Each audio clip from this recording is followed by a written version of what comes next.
Hey y'all, welcome to or back to Cubby's Crochet. Just wanted to come on here for a minute to say Happy National South Carolina Day.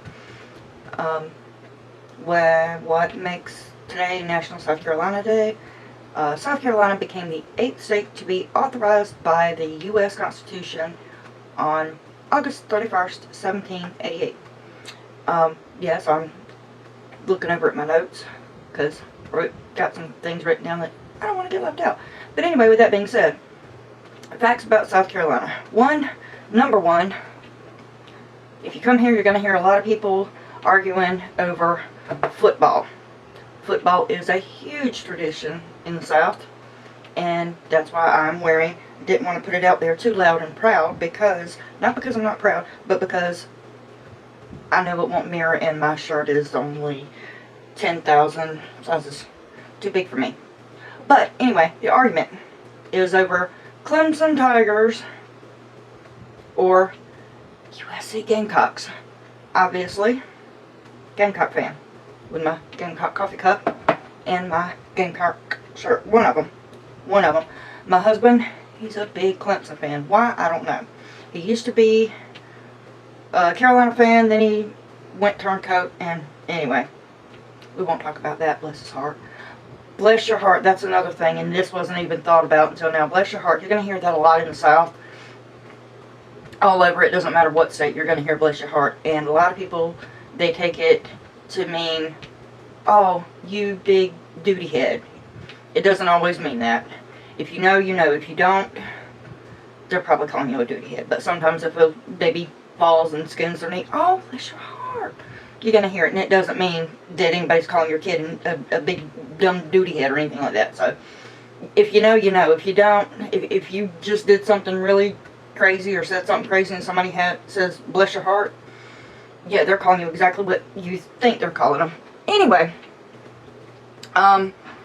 so some interesting facts about South Carolina. The palmetto tree. Yes, we have a state tree, which is the palmetto tree. Duh. When the British attacked a fort near Charleston, the cannonballs bounced off of them. Cool, yeah, but they're not rubber trees. But they bounced off of them, and so they used the logs they made to make the exterior walls on different buildings and stuff. So, yeah, it saved us. The motto of South Carolina is, if I'm saying it correctly, and I'm probably not, Dum Spiro Spiro? Doom Spiro Spiro? I don't know Latin. But what it means is, or translated is, while I breathe, I hope. That, to me, is, it just hits you all up in the feels. Because no matter where you come from, we should all do that. While you breathe, you should hope. Always have hope. Some things I'm going to skip over because it's way too far back in history and all kinds of whatever. But anyway, we also have a teeny tiny town, which I've never heard of myself until I started getting a little more into it. There's a tiny town called Smyrna. A lot of people say Smyrna. I don't know. We've always called it Smyrna because there's a lot of Smyrna places around here. There's Smyrna Road, Smyrna. Well, there's a lot of Smyrna roads. There's another Smyrna Church or Smyrna Church, something. I don't know. But anyway, the town of Smyrna is only 7/10 of a mile. Itty bitty, teeny tiny. Population, 45. I think that's cool. Sorry for the non-translation for the kilometers and stuff, but I didn't think about that. We have there's a lot of structures here, there, and everywhere, but the tallest structure in the city of Charleston is St. Matthew's Lutheran Church at 297 feet tall. Legendary tennis player Althea Gibson, boxing champion Joe Frazier, which pretty big name, and future NBA Hall of Famer Kevin Garnett were all born in the Palmetto State. Now, what I didn't find on the little bit of research that I did, I am proud to say that we also have Larry Doby. He was a baseball Hall of Famer. He was born here. I want to say he was born in Camden, Lugoff. I don't know. He was born in my county somewhere. I don't know. Didn't know the guy. But the two that I know, they don't remember me because I was much younger than them. We have our NFL players. They were great, great, great gentlemen. Way back when, whenever they were in school, which was in the 90s. But Bobby Ingram, wonderful fella. And Bonnie Holiday, also very wonderful fella. They went on to play in the NFL. Also, Vanna White was born in Myrtle Beach. Went by her house before because I was informed, yeah, hey, that's Vanna White. And I was like, what? And the people that I were with, they were like, yeah, that's where she grew up. And it was just a normal house. I mean, kind of normal. Well, I guess her parents, they bought it way back when and it wasn't as expensive as things are now. But in today's times, the house would be a lot of money, even though, me personally, I wouldn't want to live on the beach. I mean, they don't live directly on the beach, but anyway, Myrtle Beach. The Arthur Ravenel Jr. Bridge that connects Charleston and Mount Pleasant was the longest cable-stayed bridge in North America when it was opened in 2005. Pretty sure that's not the longest cable bridge thing now, or cable-stayed bridge, but it was in 2005. A resident of the town of Bowman named Jody Pendarvis has built a large, absolutely true, UFO welcome center.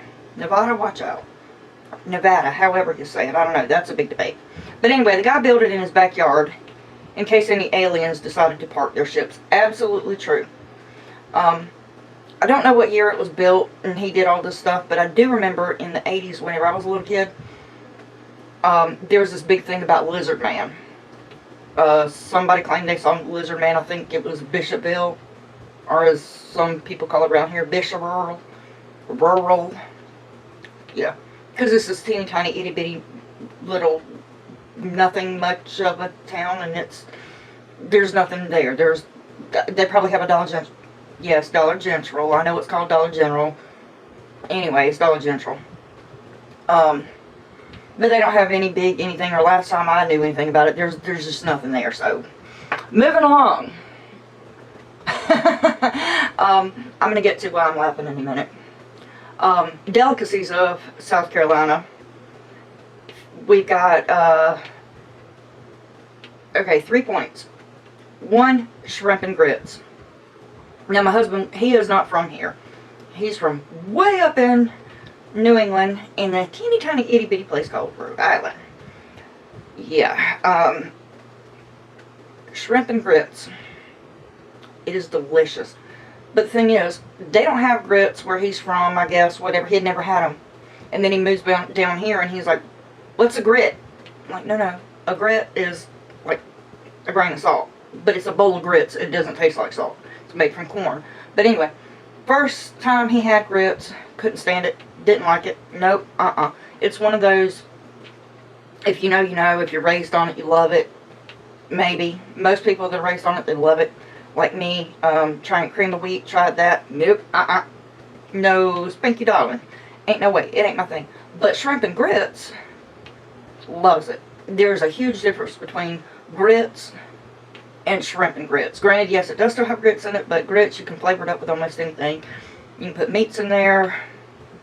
I prefer cheese in mine. It is delicious. You can put tomatoes in it, ham, gravy, all kinds of stuff. But shrimp and grits, there's something about shrimp and grits, and he's like, okay, yeah, I'll try that, because it's got, and then he tried it. It's wonderful. Yes, and it is exactly what it sounds like. Shrimp and grits. And it's got seasonings, and depending on how you make it, it's got all kinds of good stuff in it.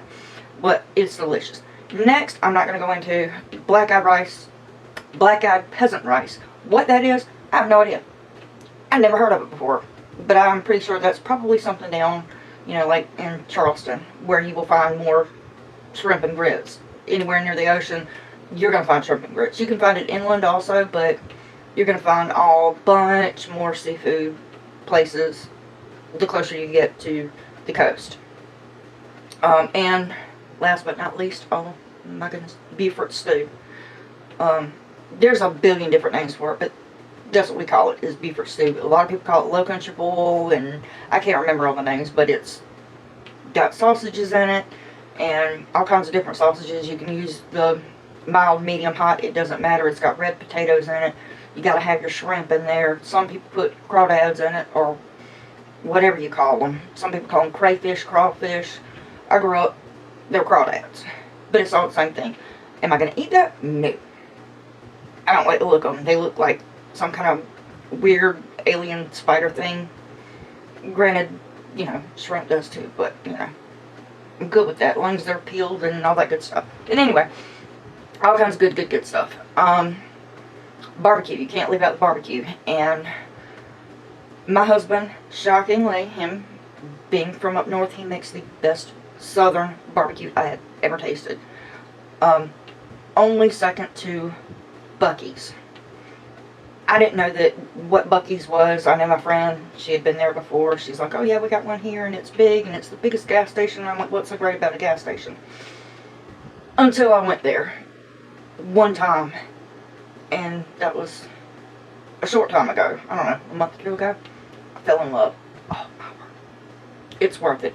If you ever see a Buc-ee's and you've never been to one and you're thinking, oh my gosh, what kind of gas station is this? This is like some kind of weird. Anyway, go there, get their sandwiches. It's going to take you a minute to get there, because even ours, did not know, but it was compared to by other people that I was reading about. They're like, that's not even a Buc-ee's. And I'm going, what? They're like, that is the smallest Buc-ee's I have ever been to in my life.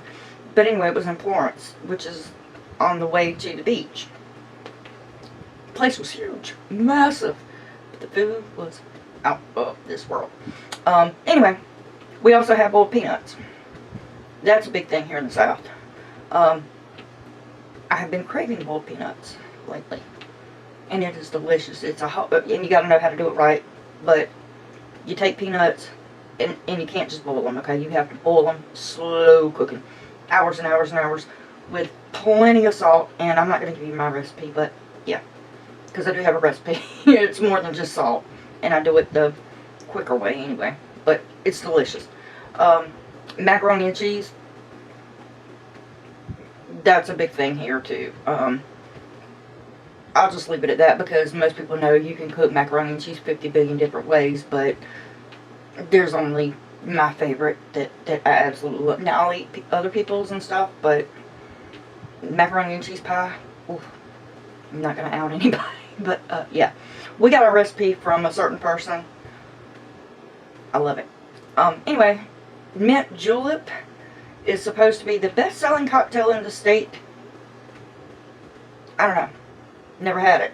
Don't even know if I've ever heard of it. But the wine, the house wine, is sweet tea. Period. Tea. If you, from what I understand, there are places, I don't know, I've never been out south. What I understand is that there are places, the further north you go, or west, I don't know. Whenever you ask for tea at a restaurant, they'll give you unsweetened tea. If you want sweet tea, you have to ask for it. Now, I know that does not apply everywhere, but I know there are certain places that do that. Strange to me, because here, if you go into a restaurant and it's like, well, what would you like to drink? Tea. And if you get it and you're expecting unsweetened, no, you have to request unsweetened if you want it unsweetened. But, yeah. Anyway, moving on. What else do we got here? Oh yeah, that was what I was going to go back to, because I get on a tangent and yeah. So here we go. The other one. The largest living cat, an adult male liger, which is half lion, half tiger, named Hercules, lives at the Myrtle Beach Wild Safari. Or lived. I'm not real sure, because I can't remember the guy's name that owns the thing. He had a big thing going on between him and Carol Baskin and the other, the weird tiger guy that's in jail now. Anyway, he's got something going on. And I know he went to jail recently, and I don't know. I don't keep up with that mess, because I think it's kind of, yeah, it's not my thing anyway. I don't like the idea of, you know, caging animals the way they did anyway, and I'm not getting into it. I'll just, animal rights, you know, so I'm kind of, But the funny thing is, this is why I couldn't help but to giggle. So I'm listening to the scanner this morning, as I do a lot, because a lot of people around here, oh, you're nosy, you just want to know what, heck yeah, I want to know what's going on. But I also love listening to the crazies. Oh, my word, really, people? So I'm listening to the scanner this morning. I kid you not. It's not even 6 o'clock in the morning yet. So this was like right before I started recording and everything. So yeah, you time it. It was about 10 minutes before then. I'm laughing. Kid you not, I'm listening and dispatch comes on and says, officer number so-and-so, can you be en route? And she's dying laughing. Can you be en route to Bishopville Highway? Yeah, we had a lady that just called in and said that, she's laughing. Hang on, give me a minute.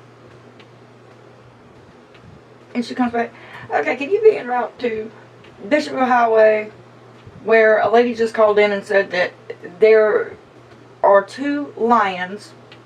Wait a minute. And she's laughing. She said she just saw 2 lions walking on the road. Can you be en route? And she's dying here. I mean, she cannot hold it together. Maybe I shouldn't say that word, but anyway.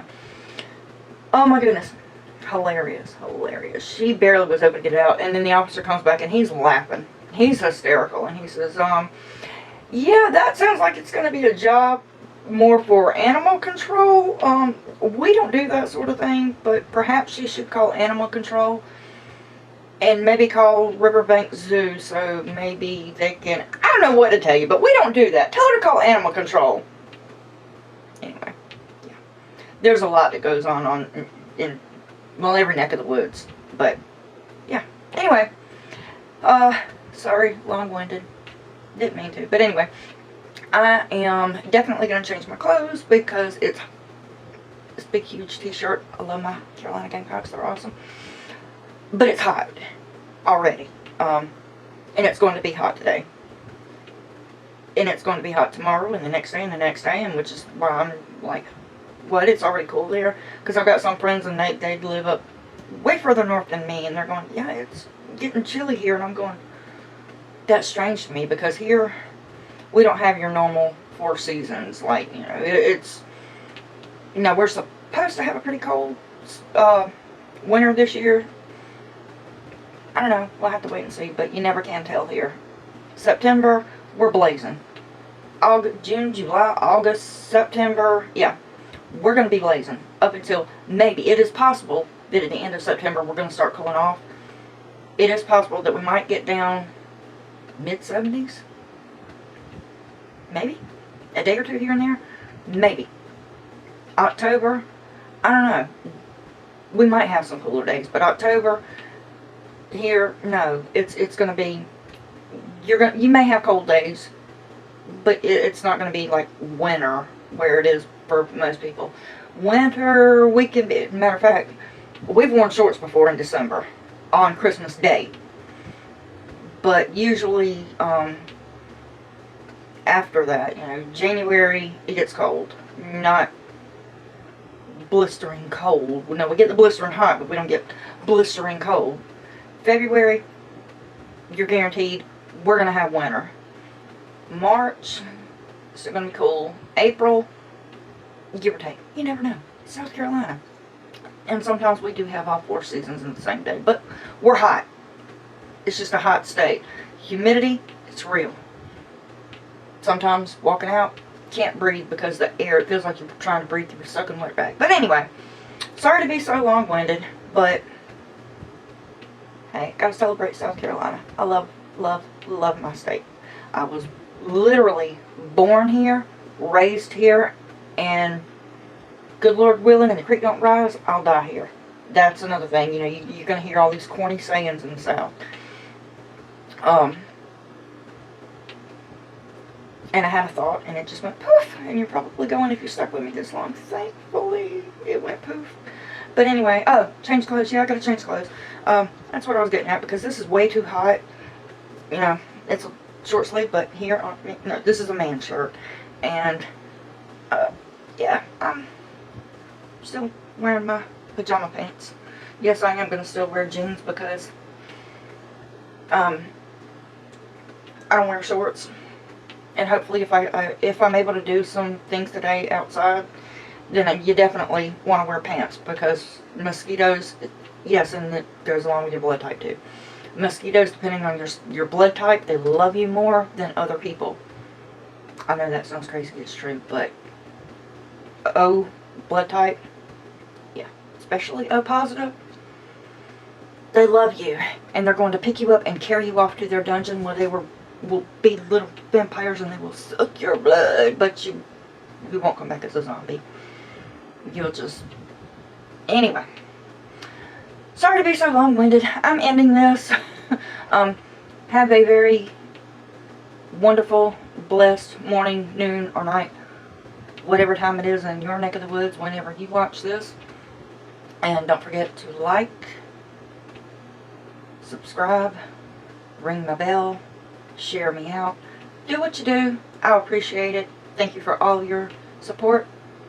And I'll see you later. God bless you. Bye.